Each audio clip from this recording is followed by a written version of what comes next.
Hello class. आज 11th subject biology में हम पढ़ेंगे animal kingdom, Metazoa first, invertebrates. Plant kingdom तो ख़त्म हो चुका था, एनिमल किंगडम अब स्टार्ट हो रहा है। एनिमल किंगडम, जंतु जगत। इनवर्टिब्रेट्स मीन्स होता है अकशेरुकी। जंतु जगत में वे जंतु या वे एनिमल जिनमें कशेरुक दंड नहीं पाया जाता है, वर्टिब्रल कॉलम अब्सेंट होता है। ध्यान दीजिए, वर्टिब्रल कॉलम क्या है? ये जो हमारे सिर है, सिर के नीचे ये गर्दन है, तो गर्दन से लेकर के और कमर के निचले हिस्से तक बीच में रीढ़ की हड्डी है। ये रीढ़ की हड्डी छोटे छोटे वर्टिब्रल कॉलम से मिलकर के बनी हुई है, इसी को वर्टिब्रल कॉलम कहा जाता है। छोटे छोटे वर्टिब्रा से मिलकर बनी हुई है ये कॉलम है, ये पूरा एक दंड है, कॉलम है जो मिल के बना होता है छोटे छोटे वर्टिब्रा, छोटी छोटी कशेरुका से। इसी कशेरुकाओं से मिलकर के बनी हुई संरचना को कशेरुक दंड या वर्टिब्रल कॉलम कहते हैं। तो जिन जंतुओं में ये प्रेजेंट होता है रीढ़ की हड्डी, उन्हें कहते हैं वर्टिब्रेट, और जिनमें अब्सेंट होता है वो होते हैं इनवर्टिब्रेट्स। तो जंतु तो बहुत हैं धरती पर, लेकिन बहुत से लोग इनवर्टिब्रेट हैं, बहुत लोग वर्टिब्रेट हैं। इनवर्टिब्रेट में कौन कौन आएंगे?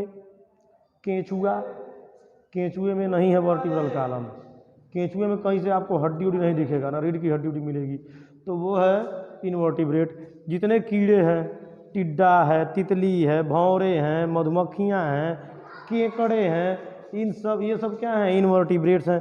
तो इसी तरह से जितने भी एनिमल किंगडम में वे एनिमल जो मेटाजोआ हों, देखिए एनिमल किंगडम को दो सब किंगडम में, Metazoa 1, Metazoa 2, invertebrates, vertebrates 2 part में बांटा गया है।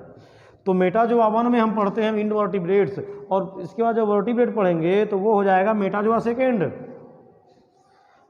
ये तो था इसका इंट्रोडक्शन, ये हमारी भाषा में था। अब बुक की भाषा पढ़ते हैं क्या है। Kingdom animalia also known as metazoa comprises of different animal species ranging from invertebrates to vertebrates। Kingdom animalia जो होता है ये इनवर्टिब्रेट्स से लेकर के वर्टिब्रेट्स तक के एनिमल्स के बारे में बताता है। These animals possess determined growth, aggressive feeding and different characteristic pattern of behavior। ये जितने एनिमल होते हैं ये सब आपस में डिफरेंट कैरेक्टरिस्टिक वाले होते हैं। इनमें डिफरेंट टाइप के फूड हैबिटेट होते हैं। कुछ लोग मतलब सारे लोग तो हेट्रोट्राफिक ही होते हैं, लेकिन उनमें से कुछ लोग सेप्रोफाइटिक, कुछ सिम्बियोटिक, मतलब इस तरह से न्यूट्रिशन के थ्रू अलग अलग बांटे गए हैं, या कुछ लोग ग्रोथ के थ्रू बांट दिए गए हैं। They also have the ability to perceive and react to various stimuli. Animal kingdom में एबिलिटी होती है, योग्यता होती है स्टिमुली के अगेंस्ट रिएक्ट करने की, उद्दीपन के अनुरूप ये लोग अपना प्रतिक्रिया दिखाते हैं। जैसे मान लीजिए हमको गर्मियों में पसीने आ रहे हैं, तो ये हमारी एबिलिटी है कि हम रिएक्ट कर रहे हैं वार्म स्टिमुलेशन में। हमें गर्मी के मौसम में पसीने आ रहे हैं, ये रिएक्ट है। प्लांट लोगों को आप कभी पसीना बहाते हुए नहीं देखेंगे, क्योंकि वो स्टिमुलेशन नहीं करते हैं, या बहुत कम स्टिमुलेशन। कोई पौधा, जैसे छुई मुई के पौधे को आप छुएंगे, टच मिनाट को, तो वो मुरझाएगा फिर बाद में। मतलब कुछ पौधे थोड़ा बहुत दिखाते हैं, लेकिन सारे एनिमल स्टिमुलेशन में रिएक्ट दिखाते हैं। जिनमें पसीने आते हैं वो तो पसीना निकालते हैं गर्मियों में, लेकिन जिनमें नहीं आते हैं वो हाइबरनेट हो जाते हैं, हाइबरनेशन, वो बिलों में छुप जाते हैं, कीचड़ में घुस जाते हैं गर्मी के मौसम में। तो ये स्टिमुलेशन है जो एनिमल किंगडम में ही पाया जाता है। The scientific classification of animal began in the late 18th century. जो साइंटिफिक क्लासिफिकेशन हुआ एनिमल्स का वो 18वीं शताब्दी में हुआ था। सन 1800 के बाद क्लासिफिकेशन स्टार्ट हुआ इन लोगों का, एनिमल किंगडम का।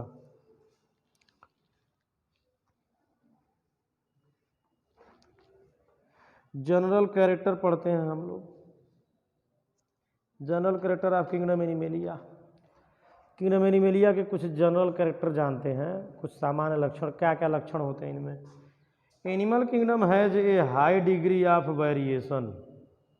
जितने भी एनिमल किंगडम के सदस्य हैं उनमें वेरिएशन बहुत ज़्यादा पाया जाता है। वेरिएशन मीन होता है विभिन्नता, वेरियस टाइप, मतलब वो वेरियस टाइप के एनिमल पाए जाते हैं। ऐसा नहीं है कि धरती पर खाली एक प्रकार के जंतु हैं, वो भी हम हैं, हमारे अलावा गाय भैंस भेड़ बकरी ये सब नहीं है, ऐसा थोड़े है।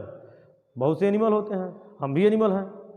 हम लोगों को भी किंगडम एनिमेलिया में रखा गया है।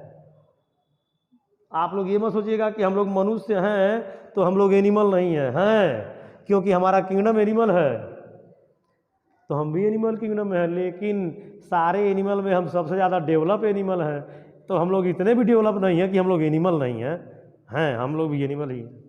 हम लोग के अंदर जितने कैरेक्टर हैं सब एनिमल वाले हैं। Human is also an animal.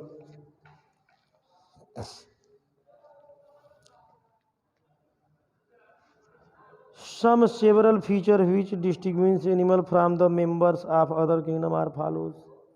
अब देखिए, अदर किंगडम के अगेंस्ट एनिमल किंगडम में कुछ स्पेशल कैरेक्टर पाए जाते हैं जो ऐसे हैं। पहला क्या है? Multi cellularity. यूनिसेलुलर नहीं होते हैं, सारे एनिमल मल्टी सेलुलर होते हैं, यानी कि इनमें बहुत सी कोशिकाएं पाई जाती हैं। मोनेरा और प्रोटिस्टा सिंगल सेलुलर थे।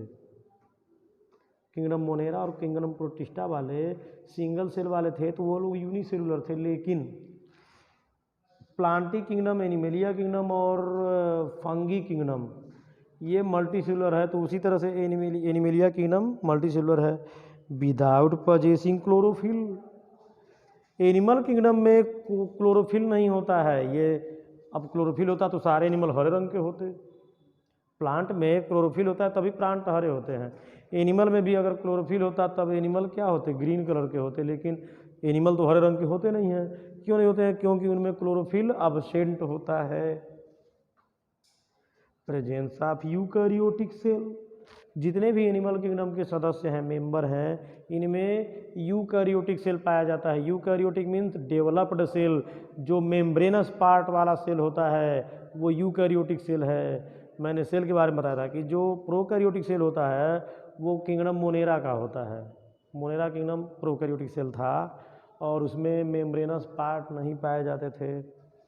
लेकिन जो एनिमल किंगडम का सेल होता है इसमें मेम्ब्रेनस पार्ट प्रेजेंट होते हैं, इसलिए ये सेल यूकैरियोटिक सेल है। Absence of cell wall. Animal kingdom में सेल वॉल अब्सेंट होता है, जबकि प्लांट सेल में सेल वॉल प्रेजेंट होता है। तो प्लांट सेल और एनिमल सेल में डिफरेंस क्या है? Present of cell wall and chlorophyll is main character of plant. Plant का जो पौधों का जो मुख्य लक्षण है, उनके अंदर कोशिका भित्ति पाई जाती है और क्लोरोफिल पाया जाता है जो ग्रीन पिगमेंट है। लेकिन एनिमल सेल में सेल वॉल और क्लोरोफिल अब्सेंट होते हैं। तो इसीलिए आप आसानी से अगर दो सेल स्ट्रक्चर बना दिया जाए, प्लांट सेल और एनिमल सेल, और आपको कहा जाए दोनों में बताइए कौन प्लांट है कौन एनिमल सेल है, तो आप बड़ी आसानी से बता सकते हैं। जिसमें सेल वॉल मोटा दिखेगा चारों तरफ वो प्लांट सेल है, और जिसमें सेल वॉल अब्सेंट होगा वो एनिमल सेल है। जिसमें क्लोरोफिल मिल जाए देखने के लिए वो प्लांट सेल है, जिसमें क्लोरोफिल न मिले वो एनिमल सेल है। हेट्रोट्राफिक मोड ऑफ न्यूट्रिशन। जितने भी किंगडम एनिमल के सदस्य हैं, मेंबर हैं, उनमें हेट्रोट्राफिक मोड ऑफ न्यूट्रिशन होता है। कौन सा मोड ऑफ न्यूट्रिशन? हेटेरोट्राफिक। और जो इसके पहले हम लोग प्लांट किंगडम पढ़ रहे थे उन लोगों में ऑटोट्राफिक मोड ऑफ न्यूट्रिशन होता था। और क्या है इनमें? Capability to contract and relax body parts. इनके बॉडी के जितने पार्ट हैं उनमें कॉन्ट्रैक्ट और रिलैक्स होता है। मतलब हमारे देखिए ये कॉन्ट्रैक्शन है, ये रिलैक्सेशन है। Contraction relaxation. यहाँ की जो मांसपेशियाँ हैं, मसल्स हैं, वो कॉन्ट्रैक्टेशन कर रही हैं, सिकुड़ रही हैं, और रिलैक्सेशन फैल रही हैं। प्लांट कभी अपने मांसपेशियों को सिकुड़ाता फैलाता है, अपने डाली उली हिलाता हो? कोई प्लांट अभी क्या कभी किसी पेड़ को आपने हिलते डुलते देखा है? ऐसे कभी डांस वांस करता कोई पेड़? ऐसा कुछ नहीं, क्योंकि उसके अंदर रिलैक्सेशन और कॉन्ट्रैक्शन अब्सेंट होता है। तो एनिमल लोगों में एबिलिटी होती है, सारे एनिमल अपने शरीर को मोड़ सकते हैं, सिकोड़ सकते हैं, फैला सकते हैं, कोई भी एनिमल। तो इन लोगों में एबिलिटी होती है कॉन्ट्रैक्शन की और रिलैक्सेशन की। Presence of nerve cell, animal kingdom में नर्व सेल होता है। नर्व सेल क्या है? न्यूरॉन्स। तंत्रिका कोशिका, तंत्रिका तंत्र जो हमारा तंत्रिका तंत्र है नर्वस सिस्टम, उसका सेल जो है हमारे अंदर प्रेजेंट है। नर्वस सिस्टम का सेल नर्व सेल प्रेजेंट है, लेकिन प्लांट में नर्व सेल अब्सेंट है। अगर हमें कोई चींटी काटेगी तो बड़ी तेज हम उसको झटका मारेंगे, वो चींटी काट रही है। हमको कैसे पता चींटी ने काटा? क्योंकि नर्व सेल ने हमें बताया हमारे अंदर प्रेजेंट है। लेकिन प्लांट को चींटियाँ काटती रहें, प्लांट नहीं झाड़ पाएगा उनको। क्यों? क्योंकि उसके अंदर नर्व सेल अब्सेंट है, उसे पता भी नहीं चलेगा कि उसको काटा जा रहा है। इसीलिए प्लांट को काटेंगे तो वो चिल्लाएगा नहीं। क्यों नहीं चिल्लाएगा? क्योंकि उसके अंदर नर्व सेल नहीं है। और आपका कोई हाथ या पैर काटेगा तो आप बड़ी तेज चिल्लाएंगे, क्योंकि आपके शरीर में नर्व सेल है। सेक्सुअल मोड ऑफ रिप्रोडक्शन, इन लोगों में रिप्रोडक्शन कैसा होता है? सेक्सुअल, एसेक्सुअल नहीं होता है। जबकि प्लांट किंगडम जब हम लोग पढ़ रहे थे तो उसमें एसेक्सुअल भी रिप्रोडक्शन था, जैसे वेजिटेटिव रिप्रोडक्शन हम बता रहे थे, और सेक्सुअल रिप्रोडक्शन भी था। जो फ्लावरिंग प्लांट होते हैं उनमें रिप्रोडक्शन सेक्सुअल होता है, और जो प्लांट फ्लावरिंग नहीं होते, यानी जिन प्लांट में फ्लावर नहीं आते हैं, उनमें वेजिटेटिव प्रोपेगेशन होता है। अब वेजिटेटिव प्रोपेगेशन की हिंदी होती है कायिक जनन। अब जैसे मान लीजिए आलू उगाना है, तो आलू के लिए क्या करेंगे? उसका जो स्टेम है अंडरग्राउंड वाला, जिसको खाते हैं हम लोग, आलू का कौन सा भाग खाते हैं? Underground stem. उसी स्टेम को काट काट करके लगा दीजिए, उसमें फ्रूट या सीड नहीं बनता है पोटैटो में, तो उसको कहेंगे कायिक जनन। किसी किसी पौधे के हम लोग क्या करते हैं, तने को मतलब स्टेम को काट करके लगा देते हैं तो नया प्लांट बन जाता है। ये भी एक वेजिटेटिव रिप्रोडक्शन है। तो ये तो केवल प्लांट में पाया जाता है, लेकिन एनिमल में, किंगडम एनिमल में only sexual reproduction is present. केवल सेक्सुअल रिप्रोडक्शन जो होता है एनिमल किंगडम में प्रेजेंट पाया जाता है। A multi cellular embryo is formed during development from the zygote. जब जाइगोट का डेवलपमेंट होता है एनिमल किंगडम में, तो क्या होता है? मल्टी सेलुलर एम्ब्रियो बनता है। एम्ब्रियो मीन्स होता है भ्रूण, मल्टी सेलुलर माने बहुकोशिकीय। तो जो एनिमल किंगडम का जाइगोट बनता है रिप्रोडक्शन के बाद, उसमें बहुकोशिकीय भ्रूण बनते हैं, मल्टी सेलुलर एम्ब्रियो फॉर्म होता है या बनता है। Mostly animal require oxygen for aerobic respiration. Animal लोग एरोबिक रेस्पायरेशन के लिए ऑक्सीजन का उपयोग करते हैं।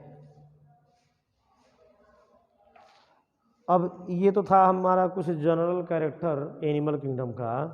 अब किंगडम एनिमलिया के कुछ